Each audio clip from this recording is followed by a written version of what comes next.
बहुत समय पहले की बात है। सोनपुर नाम का एक गांव था। वहां के सभी लोग मजदूरी करके अपना पेट पालते थे। उनकी जिंदगी में सिर्फ एक ही काम था, दिन भर मेहनत करना और शाम को ढाबे पर देसी चिकन तंदूरी खाना। पूरा गांव ही नहीं बल्कि पूरा शहर जिस ढाबे के लिए मशहूर था, उसका नाम था करीम मिर्जा का ढाबा। लोग वहां आते जरूर थे, लेकिन हमेशा डरते हुए, क्योंकि करीम मिर्जा की जुबान गरीबों के सीधे दिल पर लगती थी। क्यों रे? जब तेरे पास पैसे नहीं है तो ढाबे पर क्यों आया? अपने बच्चों को बोल सूखा चावल खाएं, करीम मिर्जा के ढाबे का चिकन तंदूरी नहीं। साले सुबह सुबह मेरा दिमाग खराब करने चले आते हैं। जब पैसे ना हो तो यहाँ दिखाई मत दिया कर। मालिक, पूरे पैसे हैं, बस बच्चों की फीस देनी है, इसलिए थोड़ा उधार दे दो।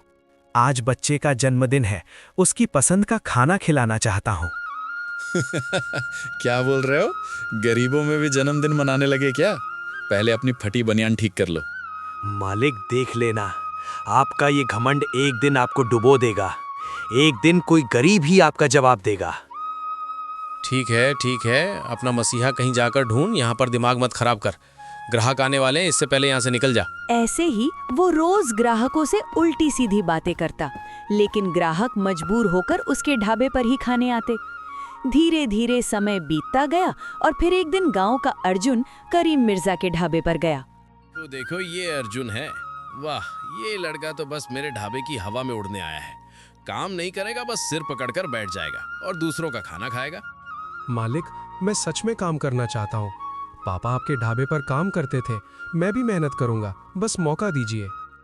मौका ये गरीब लड़का मौका मांगेगा। सुनो सब लोग, ये लड़का बस ढाबे की बदनामी करने आया है। देखो कैसे हाथ जोड़कर भी ठगी करने की कोशिश कर रहा है। ये काम नहीं करेगा, ये बस मेरी चिकन तंदूरी खाएगा और फिर भाग जाएगा। देखो सब लोग, ये है भविष्य का ढाबे विरोधी। अगर इसे मेरे ढाबे में देखा तो समझ लेना मैं इसे भगा दूंगा। मालिक, भला आप क्या समझते हैं? मैं सिर्फ काम मांग रहा हूँ और आप सबके सामने मुझे बदनाम कर रहे हैं। क्या मैं आपके ढाबे पर काम नहीं कर सकता? क्या मैं आपकी मेहनत का आदर नहीं कर सकता? वो आदर से पेट नहीं भरता बेटा। गरीब लड़कों के आदर से कोई बर्तन नहीं चमकता। अब यहाँ से हटो, नहीं तो मैं तुम्हारे लिए ढाबे के सारे चिकन का चम्मच अपने आप उठवा दूंगा। ठीक है मालिक, मैं आज यहाँ से चलता हूँ, लेकिन याद रखिए, एक दिन मैं दिखाऊंगा कि गरीब भी अपनी मेहनत से कुछ कर सकते हैं, और फिर मैं आपके ढाबे पर वापस आऊंगा। तभी नहीं जब आप बुलाएं, बल्कि जब मैं खुद यहाँ का राजा बन जाऊंगा। देखो, ये अपना राजा बनने की तैयारी कर रहा है। ओ बेटा, पहले तो अपना बस्ता संभालो और यहाँ से भागो, वरना मैं तुम्हें सड़क पर भी बदनाम कर दूंगा। आज भगा दिया, लेकिन ये शुरुआत थी। करीम मिर्जा चाहे जितना गुस्सा करें, एक दिन देखेंगे यही ढाबा और यही चिकन तंदूरी अर्जुन की मेहनत से सबका पसंदीदा बन जाएगा, और वो दिन दूर नहीं।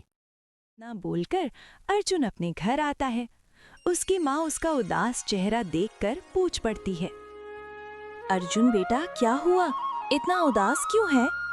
माँ, मैं काम मांगने गया था करीम मिर्जा के ढाबे पर, लेकिन उसने मुझे सबके सामने बदनाम कर दिया, मुझे भगा दिया, मुझे नीचा दिखाया। ओ बेटा, मैं समझ सकती हूँ, पर सुनो, तुम्हारे पापा की एक ख्वाहिश थी। ख्वाहिश? कौन सी माँ? तुम्हारे पापा चाहते थे कि उनके लिए एक ठेला हो, सिर्फ एक ठेला, जिस पर लिखा हो देसी चिकन तंदूरी वाला। वो अपने सपने को पूरा करने वाले थे, पर जब वक्त आया तो वो हम सबको छोड़कर चले गए। माँ, तो अब यही राह मेरी है, अब मैं इसे पूरा करूंगा।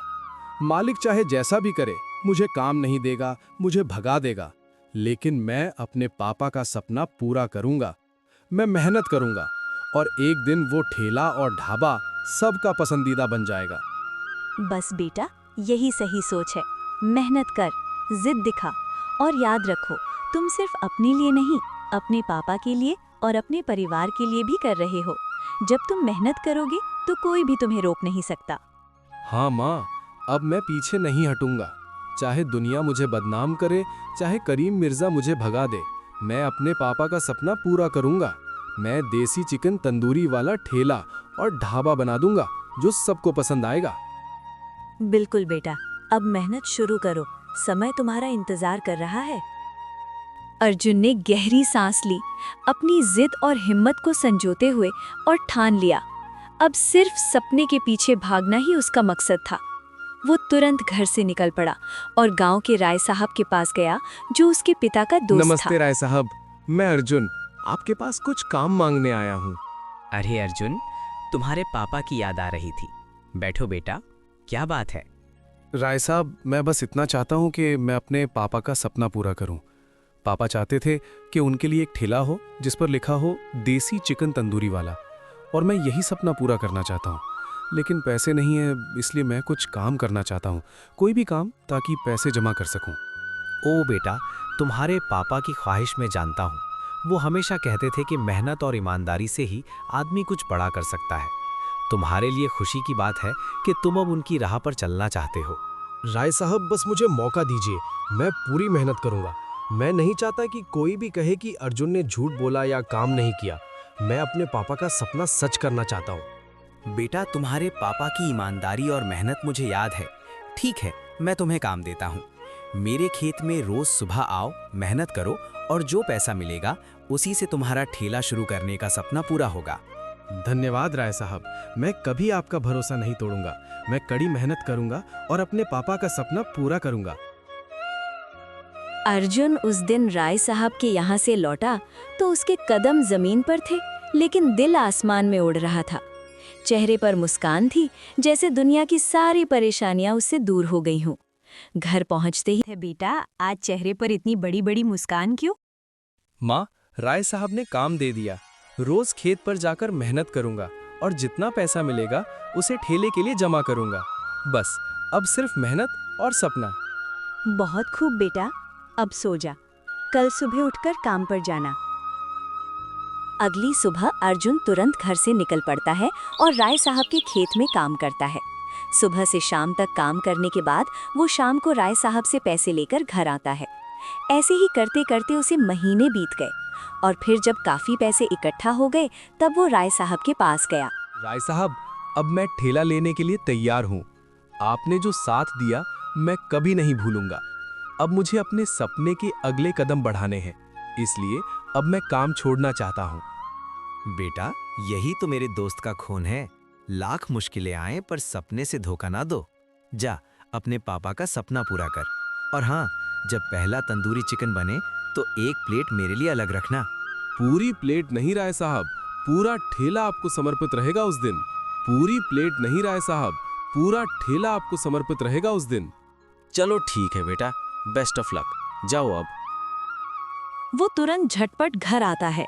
घर जाकर रखे हुए पैसे को लेता है और फिर बाजार निकल जाता है। बाजार जाकर मसाले खरीदता है और फिर एक नया ठेला खरीदकर घर आता है। घर आकर वो अपनी माँ के साथ मसाले बनाता है। मसाला बन जाने के बाद वो कासिम भाई के पास जाता है। पापा का सपना पूरा करने आया हूँ। मैं ठेला लगाने वाला हूँ देसी चिकन तंदूरी वाला। मुझे आपकी मदद चाहिए। अच्छा चिकन चाहिए और भरोसे का साथ। अबे सुन, रघुनाथ भैया के बेटे को मदद नहीं दी तो मैं कासिम क्या, सिर्फ सिम कहलाऊंगा। चिकन मेरे से खिलेगा तू, ताजा, बढ़िया, चर्बीदार, और दाम तेरे लिए आधा, समझा? आधा। आदा भाई, ये तो बहुत ज्यादा मदद हो जाएगी। ज्यादा तब होता जब तुम मुफ्त मांगता। चिकन की भी इज्जत होती है जनाब, लेकिन तेरे बाप का सपनों वाला ठेला है, इसलिए हम भी पूरी इज्जत से साथ देंगे। भाई आप देखना, गांव में सबसे पहली तंदूरी चिकन मैं आपको खिलाऊंगा।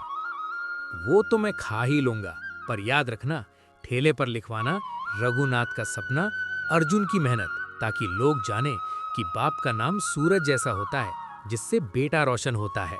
और एक दिन करीम मिर्जा तक लाइन में खड़े होंगे मेरी तंदूरी खाने के लिए।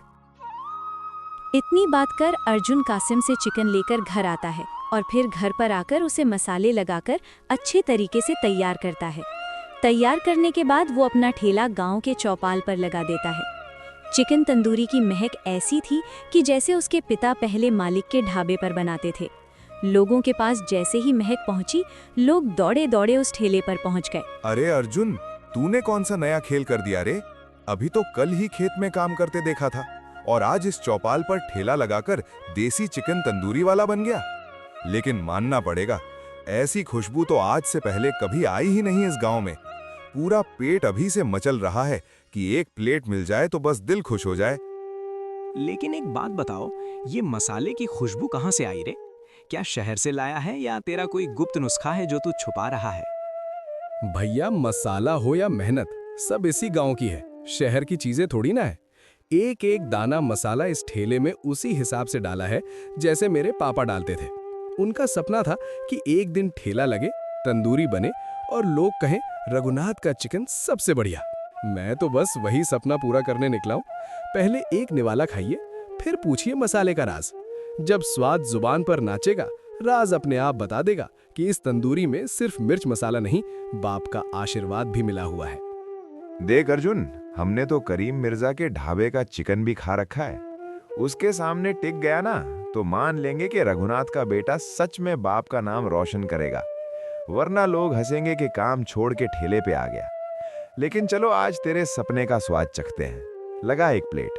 राज कभी जुबान से नहीं बताया जाता भैया, दिल से महसूस किया जाता है। जब आप खाएंगे तो आपको लगेगा कि ये सिर्फ चिकन नहीं, मेहनत की आग में तप कर निकला हुआ सपना है। बैठो, प्लेट लगा रहा हूँ। इतना बोलकर अर्जुन प्लेट लगा देता है और फिर वो जैसे ही चिकन तंदूरी को खाते हैं, बोल पड़ते हैं। अर्जुन, ये तो गजब है रे। ऐसा स्वाद तो कभी किसी ढाबे में नहीं खाया। मसाले का ऐसा जोर और नरमी, बाप रे, कहाँ से लाया ये हुनर? हुनर वहां से आया जहां हर बाप अपने बेटे को कुछ ना कुछ सिखाता है। मेरे बापू ने मुझे यही सिखाया। लोगों के पेट का रास्ता उनके दिल से होकर जाता है। मैं बस बापू की छोड़ी हुई खुशबू दोबारा फैला रहा हूं ताकि लोग उनका नाम याद रखें। एक एक प्लेट और लगाना अर्जुन, घर लेकर जाना है। रघुनाथ चाचा जिंदाबाद। अर्जुन का चिकन सबसे बढ़िया। अर्जुन के ठेले के आगे लाइन लग गई। हर कोई बस चखना चाहता था और हर प्लेट के साथ अर्जुन के चेहरे पर बाप का सपना और ज्यादा चमकने लगा। धीरे धीरे कर अर्जुन का सारा चिकन तंदूरी बिक जाता है, लेकिन उधर करीम मिर्जा के ढाबे पर एक भी ग्राहक नहीं जाता। ये देखकर करीम मिर्जा बौखला जाते हैं। अरे ओ सोनपुर के नामुराद लोगों, कहाँ मर गए सबके सब? एक भी आदमी मेरे ढाबे पर दिखाई नहीं दे रहा है। लगता है सबकी किस्मत खुल गई।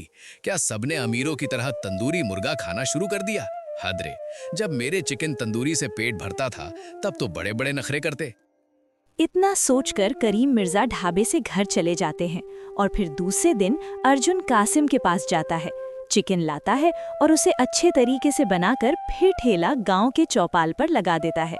लोग आते हैं, चिकन तंदूरी खाते हैं और उसकी प्रशंसा करते हैं।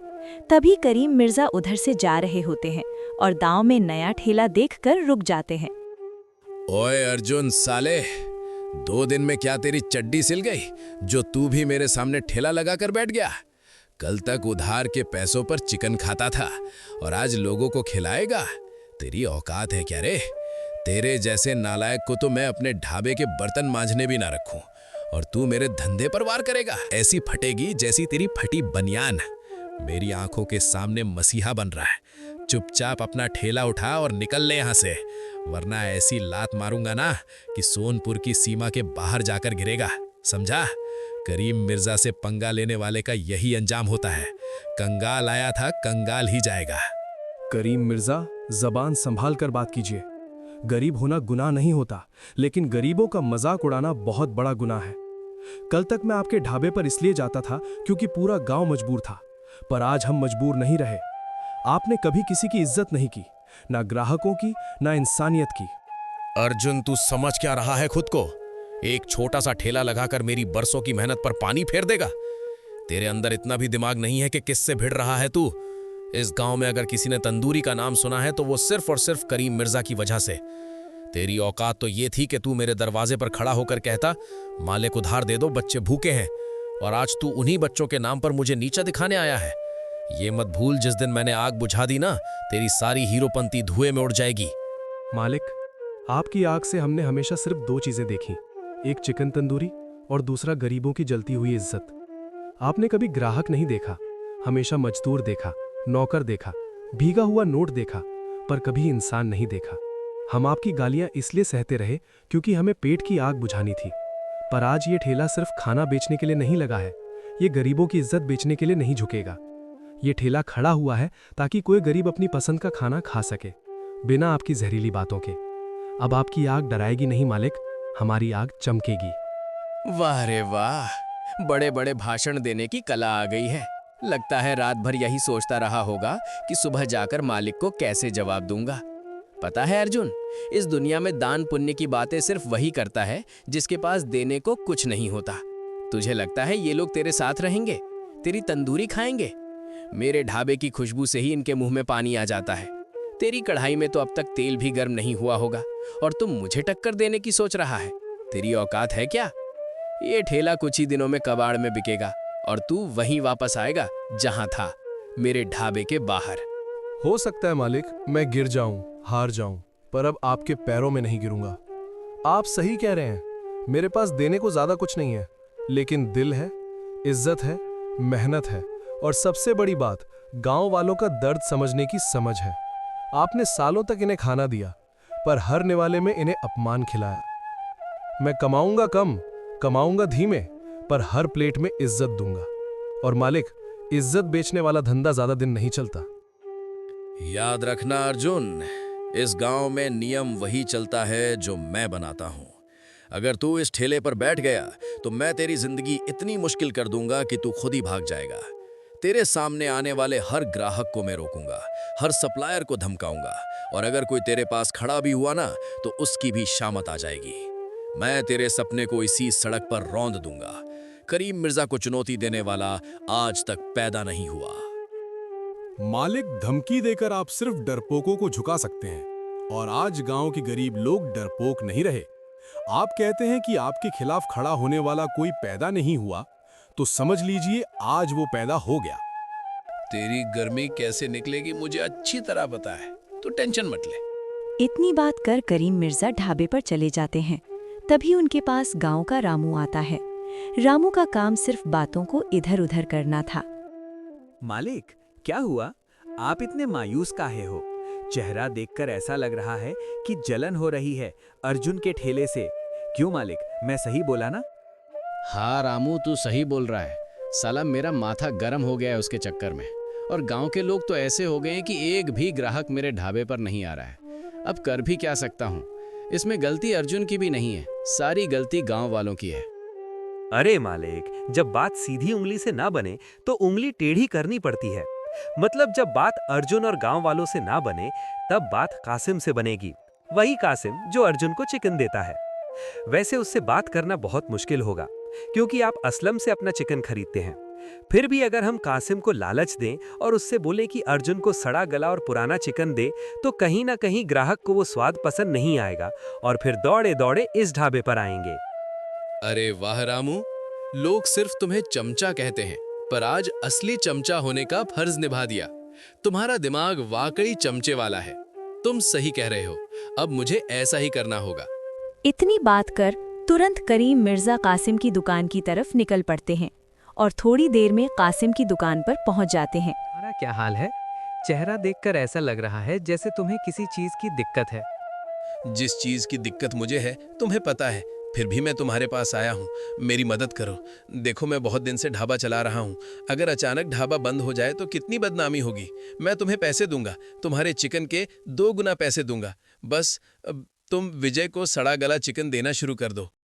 आपको क्या लगता है मैं थोड़े से पैसे के लिए अपना ईमान बेच दूं? अरे विजय के पिता ने ही मेरी दुकान खुलवाई थी, उनका एहसान है चुकाने का। और आप हमसे कहते हैं कि विजय को सड़ा गला चिकन दें। समझ नहीं रहे हो? एहसान ताउम्र नहीं जीना चाहिए, समय आने पर बदल जाना चाहिए। अभी तुम्हारा वक्त बदलने का है, समझ लो मेरी बात।